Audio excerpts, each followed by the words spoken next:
Hello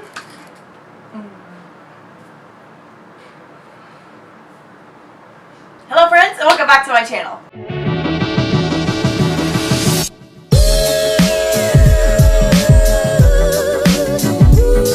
So I'm coming to you today for a review and a first impression on a product that I truthfully had zero intention on trying, but then I wanted to try it, so here we are.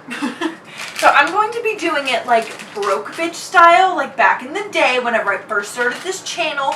These were the type of reviews that I would do because I was broke, and I'm still broke, so truthfully I should be doing all my reviews like this. However, I'm going to be reviewing the Anastasia Luminous Foundation, and they gave it to me in this thingy. Like, who knew? They stepped up their sample packaging. So this is what I got. This is what she looks like.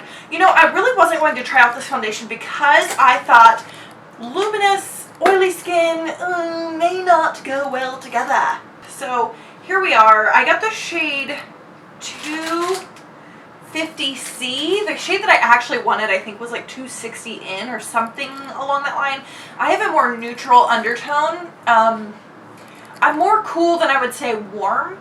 So I went ahead and went with C as opposed to W. At least I'm assuming that's what all of those correspond to, neutral, cool, warm. So we're going to try out this one. I've already got my face primed. I already have my eyebrows on because I did it for the previous look and I was not about to take them off and redo them because I hate doing eyebrows. So we're going to start just like this. So like I said, I'm already primed, so I'm just going to take my sponge and kind of dip it in here. Oh, it's a thick consistency, way thicker than what I was truthfully expecting. So let's just kind of see. I hope this color matches.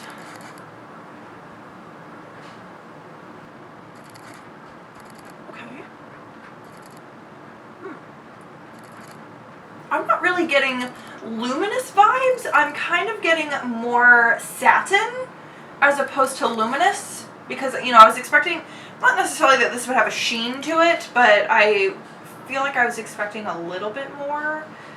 But, I mean, I'm not angry at all with how it looks. I think it's pretty. I would say this is probably a medium coverage. Like a higher medium coverage because I wouldn't call it full because I can still see, you know, my skin underneath. So that's how we are. I'm going to go ahead and put a little bit more in this area just because, like I said, I don't think this is necessarily a full coverage foundation. Wow. I really like this. Truthfully, like first impression right here, right now. I really like it. I'm looking at the monitor over there. We go through this every video. So I'm going to go ahead and take some of my concealer. What do I want to use this time? I have so many concealers. Alright, we're just going to grab Fenty because, you know, this is an amazing concealer. Let's see how you two play together. Now this is applying beautifully, but the real thing for me will be like, what does it look like in an hour, 2 hours? Like, I have my foundations that I wear to work, you know, days that are like, I'm wearing foundation for an obscenely long amount of time. So I don't expect every foundation that I try to work as well as those that I wear to work do. However, I mean, I do expect regular, like, other foundations to work fairly well for 5-6 hours. So, you see. I'm gonna buff all this in. Oh, wow.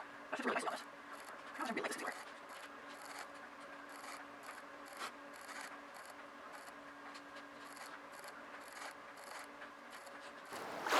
Okay, so this is what it looks like.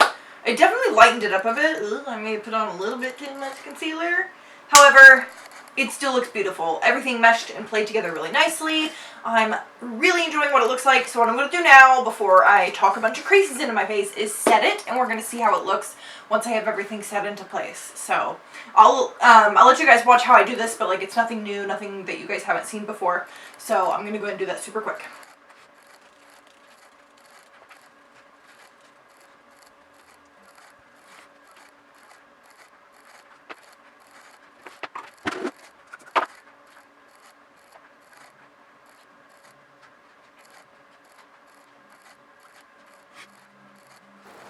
Something that you guys may not have ever seen me do before is using the Charlotte Tilbury Airbrush Flawless Finish Skin Perfecting Micro Powder. I originally bought this to use underneath my eyes, and I ended up hating what it looked like underneath of my eyes. So I saw a video where Patrick Starr was actually using it to set his entire face, and I thought it looked really beautiful. So it is in the shade Fair, so it's a smidge too light. Okay, so here we are with a little bit of dimension to my face. I think, let me pull my mirror up kind of close because I can't see. I'm actually liking how this looks. I feel like the foundation is kind of like shining through a little bit. Like I don't look super matte and flat like I typically enjoy looking, but I feel like that's just an oily person thing. Like we don't like to look luminous because we are naturally luminous in a few hours. So I'm really liking how this looks so far, but I'm wondering what is on my teeth. I'm wondering what this is going to look like in a few hours. So I'm going to go ahead and finish up the rest of my face here super quick, do a few things around the house, and I think what I'm going to do is check in with you guys here in a few hours and kind of see what does this look like. Is it still rocking the same way? What is wrong with me? I don't know. Okay, so I will check in with you guys in a little bit. Stay tuned. Okay guys, so this is me doing my final check-in for, I guess this is my only check-in, but this is going to be the only check-in for this video pertaining to this foundation. It has been, I put this on around 2:30. It's going on 8 o'clock, so what's that, like 5.5 hours? So this is probably like the average amount of time that I would wear a foundation like this.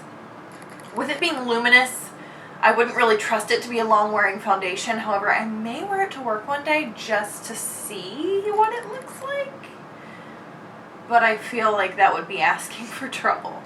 However, so this is what we look like. I mean, I'm a little oily, but like not crazy. I mean, granted, I do use a mattifying primer, so in 6 hours, that's kind of nothing for my primer, truthfully.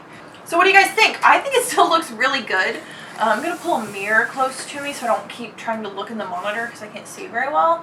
I definitely have some creasing like here and like my smile lines. There's definitely creasing there. It's not, it's kind of not great up close. I mean, if you're far away from me, like I doubt you guys can see it in the camera. But if you're really up close to me, you can probably tell because the lines are pretty significant. My forehead, there's really not too much as far as creasing goes that's as noticeable as like my smile lines are. The only place that it's like worn off is like right here on my chin. I'm actually surprised that the creasing on my forehead's really not any worse than what it is because, I mean, I have a mobile forehead. I need Botox. But, what was that laugh? I definitely think that if I wouldn't be wearing this foundation for a lengthy period of time, it looks really pretty. I feel like in the camera, like looking at myself in the monitor, I feel like I look very pretty. I feel like I look very natural. Like I have a natural glow to me. And it's not just the highlighter. So, I don't know. What do you guys think? I definitely think this is a very pretty foundation, but I wouldn't suggest this as a long wear foundation just because how intense the creasing is around my mouth. I mean, if you are not a creasy person, you get a face full of Botox, then I don't think you have anything to worry about. But I can't afford Botox, so I'm full of lines. So that's going to be it for this video, guys. Thank you so much for tuning into it. I hope that you did enjoy it. I tried to make it super quick and simple because, I mean, what else can we say about one single thing, right? Please do not forget to give this video a like if you did enjoy it. Subscribe to my channel before you go. And I think that covers it all. So I'll see you guys in the next one. Bye!